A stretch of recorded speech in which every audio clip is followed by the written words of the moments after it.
నా భర్త sadist episode 14. అతను సెల్ ఫోన్ తీసిస్తూ నేను ప్రదీప్ వికారాబాద్ వెళుతున్నాం. 1-2 రోజుల్లో వచ్చేస్తాం అని చెప్పండి అన్నాడు. నాకు నవ్వొచ్చింది. ఏం చెప్పడం కష్టమా? మరి అలాంటప్పుడు ఏం చేద్దాం? పోనీ నే చెప్పనా? మీ ఆవిడ్ని నేను నాతో తీసుకెళుతున్నాను అని. చాలా సీరియస్ గా అన్నాడు. నాకు అనసూయ అన్న మాటలు గుర్తొచ్చాయి. అహల్య సరిగ్గా కొట్టింది. సరైన టైంలో కొట్టింది అంది. నిజంగా ప్రదీప్తో వెళ్ళిపోతున్నానని సెల్లో చెప్పేసి వెళ్ళిపోతేనో హలో. మరీ 16 రీల్స్ పిక్చర్ అక్కర్లేదు. ఒక్క సీన్ చాలు. ఆయన సోఫాలో వెనక్కి విరుచుకు పడిపోతాడు. దట్సాల్ అన్నాడు. నువ్వెక్కడికెళుతున్నావో ఏం చేస్తున్నావో నేను తెలుసుకోలేననుకుంటున్నావా? అన్నాడు ఆనంద్. ఇదెలా తెలుసుకుంటాడు? ఛాలెంజింగ్ గా అనిపించింది. సో కే నా అన్నాడు క్యాడ్బరీస్ కొరుకుతూ. సరే అన్నాను. నాకు హాఫ్ ఇవ్వడం మర్యాదనుకుంటా అన్నాడు. ఎంగిలి చేసేశాను అని బాధపడుతూ అన్నాను. ప్రపంచంలో ఎంగిలి చేయబడనిది ఏది అని అతను చెయ్యి జాపి అందుకుంటూ అన్నాడు. కడలి తీరాన్ని, వర్షం భూమిని, భ్రమరం పుష్పాన్ని, గాలి సమస్తాన్ని ఎంగిలి చేసేస్తుంది. అతను చాక్లెట్ కొరికివా? టేస్ట్ పెరిగింది అన్నాడు. నాకు అంతా కలలా ఉంది. ఏడుపు ముంచుకు వస్తోంది. అదేమిటో బాధ కలిగినప్పుడు ఏడుపు రాదు. ఆనందం కలిగితే ఎగదన్నుకు వస్తుంది. సిటీ లిమిట్స్ దాటే వరకు అతను ఏవేవో జోక్స్ చెప్పి నవ్విస్తూనే ఉన్నాడు. కారు మెలికలు తిరుగుతూ సాగిపోతోంది. ఒక పిల్లగాలి మెల్లగా నా చెంప తట్టి పలకరించిపోయింది. అతని నుండి వీస్తున్న డెనిమ్ సువాసనలు నాకెంతో అలవాటుగా అనిపిస్తున్నాయి. ప్రదీప్ నావైపు తిరిగి చిన్నగా నవ్వుతూ అన్నాడు. మనం ఇంతకు ముందు కలిసినప్పుడు చివరిసారిగా అన్న మాటలు నాకింకా గుర్తే. మీకు గుర్తున్నాయా? అన్నాడు. ఎలా మరిచిపోతాను? ఆ ఒక్క దృశ్యం నా మనోవీధిలో ఎన్నెన్నిసార్లు రివైండ్ చేసుకుని చూసుకున్నానో నాకు తెలీదా? అందుకే మౌనంగా ఉన్నాను. మనసుని పెట్టడానికి ఇంకా ఎవరూ పంజరాలు తయారు చేయలేదు. కాని ఒకవేళ పంజరంలోంచి బయటపడాలని అనిపిస్తే నాకు చెప్పండి అన్నాను. గుర్తుందా? అతను సూటిగా పాయింట్కి వచ్చేశాడు. నేను నా కొంగు చివర ముళ్ళు వేస్తూ కూర్చున్నాను. మంచి భర్త, ముత్యాల్లాంటి పిల్లలు, హాయిగా జీవితం గడపడానికి కావలసిన ఆస్తి అన్నీ ఉన్నా మనసులో ఒక వేక్యూమ్ ఉండకూడదని ఏం లేదు. మీ పరిస్థితి ఎలాంటిదైనా ఇలాంటి మనస్థితి రాకూడదని ఎవరూ రూల్స్ పెట్టలేరు. సంకోచాన్ని కొంగు చివర ముళ్ళుగా మార్చకండి. విప్పి వదిలి పెట్టండి అన్నాడు. నాకేదో తక్కువైందని అతను అనుకోవడం లేదు. ఇతని ముందు నా జీవితాన్ని పరిచి చులకనైపోవడం వల్ల నాకు ఒరిగేదేమిటి? ఎంతో మంది స్త్రీలు ఒక పురుషుడి స్వాంతన దొరకగానే తమ జీవితంలోని అసంతృప్తులని అతని ముందు ఏకరువు పెట్టుకుంటారు. ఫలితంగా అనసూయలు, అహల్యలు తయారవుతారు. అలాగే పురుషుడు పరాయి స్త్రీ స్నేహం లభించగానే తన భార్యలో లోపాలని, తన జీవితంలో వెలితిని ఆమె ముందు పరుస్తాడు. బజారులో బేరానికి పెట్టిన పశువులా ఎదుటివాడు పరీక్షించడానికి వీలు కల్పిస్తే ఒరిగే లాభం ఏమిటి? ఇష్టమైనంత కలం అవసరం తీర్చుకుని ఆ తర్వాత ఇవతల వాళ్ల గురించి తేలిగ్గా మాట్లాడడానికి అవకాశం కల్పించడం తప్ప. నా పక్కన కూర్చున్న వ్యక్తి సామాజిక కట్టడులని, నైతిక సూత్రాలని నమ్మడు. ఎవరి పరిధిలోకి తనంతట తాను రాడు. ఒకవేళ ఎదుటివాళ్లు వస్తే వదిలిపెట్టడు. అందమైన ఆర్గ్యుమెంట్తో కన్విన్స్ చేసి పారేస్తాడు. అతను వాలి. ఎదుటివారి శక్తిని మొత్తంగా తాను పీల్చేయగలడు. అందుకే ఊపిరి పీల్చాలన్నా భయంగా ఉంది. మనసులో ఆలోచనలని ఎక్కడ వాసన పట్టేస్తాడో అని. నా భుజం మీద బరువుగా అతని చెయ్యి పడి స్పృహలోకి వచ్చాను. సుమతి, మీలోని ఈ సంఘర్షణకే నాకు ఆకర్షణగా మారింది. నేనంటే ఎంత ఇష్టమో నాకు మీ బాడీ లాంగ్వేజ్ చెప్తుంది. నన్ను చూడగానే మతాబుల్లా వెలిగే మీ కళ్ళు చెప్తాయి. కాని మీలోని భారతీయత అది ఒప్పుకోనివ్వడం లేదు అంతేనా? అన్నాడు. శీలం గురించి నేను ఆలోచించడం లేదు. కాని మంచి చెడు అనేవి ఉంటాయిగా. ట్రాఫిక్ పోలీస్ లేడని రూల్స్ పాటించకపోతే ఎవరికి నష్టం? అన్నాను. మీ కళ్ళంటే నాకు చాలా ఇష్టం. అవి నాలో మీకు వినిపించని చాలా రహస్యాలు నాతో చెప్తాయి అన్నాడు కొద్దిగా నావైపు వంగుతూ. అతని చెంప నా చెంపకి తగిలింది. మీసం కొస పెదవి చివర చక్కిలిగిలి పెట్టింది. నా గుండె కొట్టుకునే వేగం పెరిగింది. మరు నిమిషంలో ఏం జరుగుతుందో నాకు తెలుసు. అతను కారు ఆపి తన ముఖాన్ని నా ముఖం ముందుకి తెచ్చాడు. అతని బలమైన అరచేతుల్లో నా ముఖం ఫ్రేమ్లో బిగించినట్లుగా బందీ అయింది. ఇంకో లిప్తకాలంలో అతని పెదవులు నా పెదవులని ఆక్రమిస్తాయనగా అన్నాను. మాధవి నా క్లోజ్ ఫ్రెండ్ అన్నాను. అతను ఠక్కున దూరం జరిగినా నా మొహంలోకి ఆశ్చర్యంగా చూశాడు.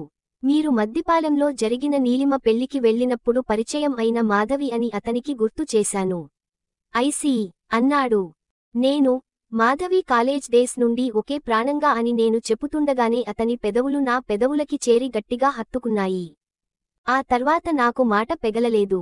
శరీరం అచేతనమై అతని చేతుల్లో శిలలా ఉండిపోయింది. అతను దూరంగా జరిగాడు. జరిగిందేమిటో పెదవుల మీద తడి చెప్తోంది. ఈ కొత్త ఆట అలవాటు లేని నాలుక తడబడుతోంది. మాధవి తెలుసన్నాక కూడా ఇతను సంకోచించకుండా నన్ను ముద్దు పెట్టుకున్నాడంటే అసలు ఇతనికి దాని మీద అలాంటి ఫీలింగ్ లేదా?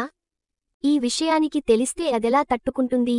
ప్రదీప్ కారు స్టార్ట్ చేస్తూ అడిగాడు. ఎలా ఉంది తను అని. మాధవి నా ప్రాణ స్నేహితురాలని చెప్పాక కూడా మీరు అని ఆపేశాను. ప్రదీప్ మొహం ఆశ్చర్యంగా పెట్టి మాధవి నాకు తెలుసు. మీరు ఆవిడ ఫ్రెండ్, రైట్? అయితే మీరు ముద్దు పెట్టుకోడానికి అనర్హులా? అసలు ఏం చెప్పాలని మీ ప్రయత్నం? అన్నాడు. అంత తేలిగ్గా నన్ను తీసిపారేసి మాట్లాడినా సహిస్తానేమో కాని మాధవిని తీసిపారేస్తే సహించలేకపోయాను. అది అమాయకంగా మీ మీద ఆశలు పెంచుకుంది. మీ ఫోన్ కాల్ కోసం ఎదురు చూస్తోంది. మీకేమో దాని గురించి చెప్తే ఆటగా ఉంది కదూ అని కోపంగా అడిగాను. ఇంకోసారి ముద్దు పెట్టుకుందామా అని అడిగాడు. నాకేం మాట్లాడాలో తెలీలేదు. అసలు నేను చెప్పే విషయాన్ని కేర్ చెయ్యడేంటి ఈయన? స్టీరింగ్ ఒక్క చేత్తో పట్టుకుని నా భుజం మీద చెయ్యి వేయగానే ప్రదీప్ పెళ్లికాని ఆడపిల్లల జీవితాలతో ఆటలాడవద్దు అన్నాను. పెళ్లి అయిన వాళ్లతో కేగా అని నవ్వాడు. నేను విదిలించుకుని అతని చేతిని తీసేశాను. ఓ కే, సీరియస్గా మాట్లాడదాం. మాధవి నా మీద ఆశలు పెంచుకోవడంలో నా తప్పేమైనా ఉందా?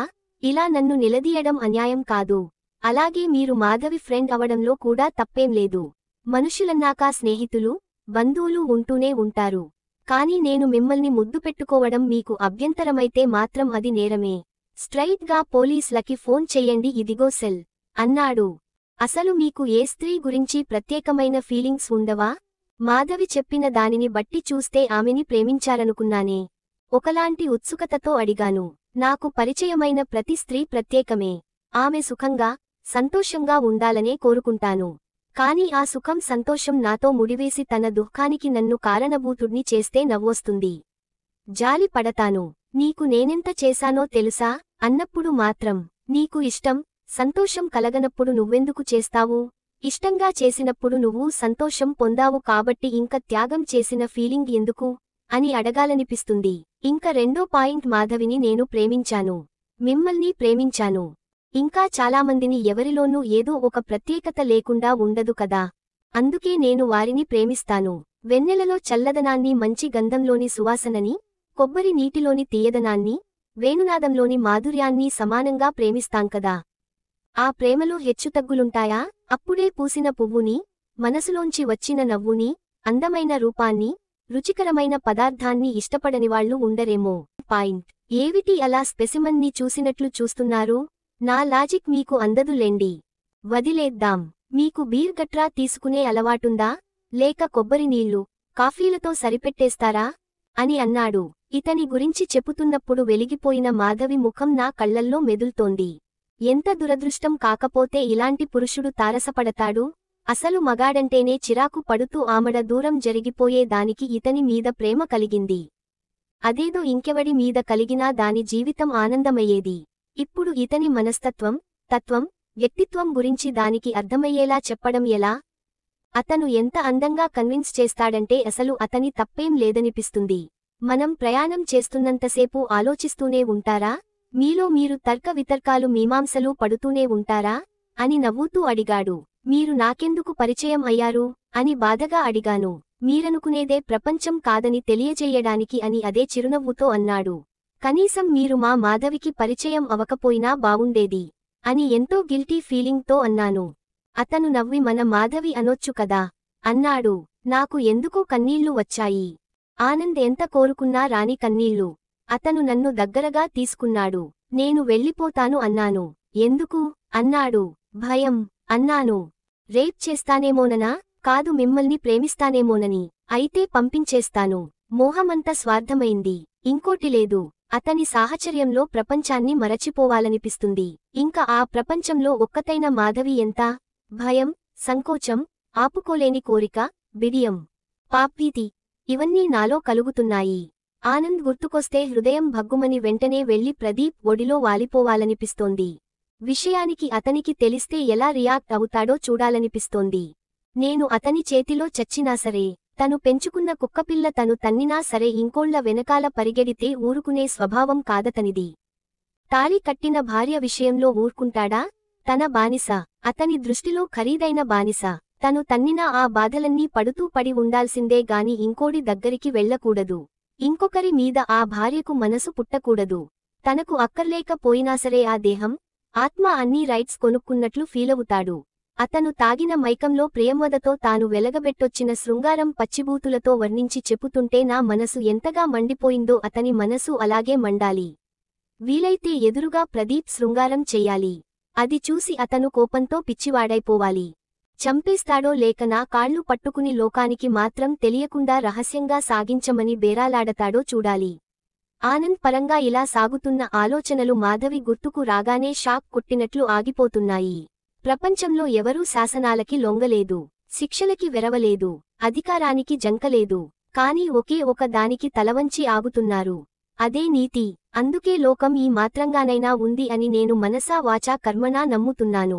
మరి తర్వాత ఏం జరిగిందో తెలుసుకోవాలి అంటే నెక్స్ట్ ఎపిసోడ్ వినాల్సిందే.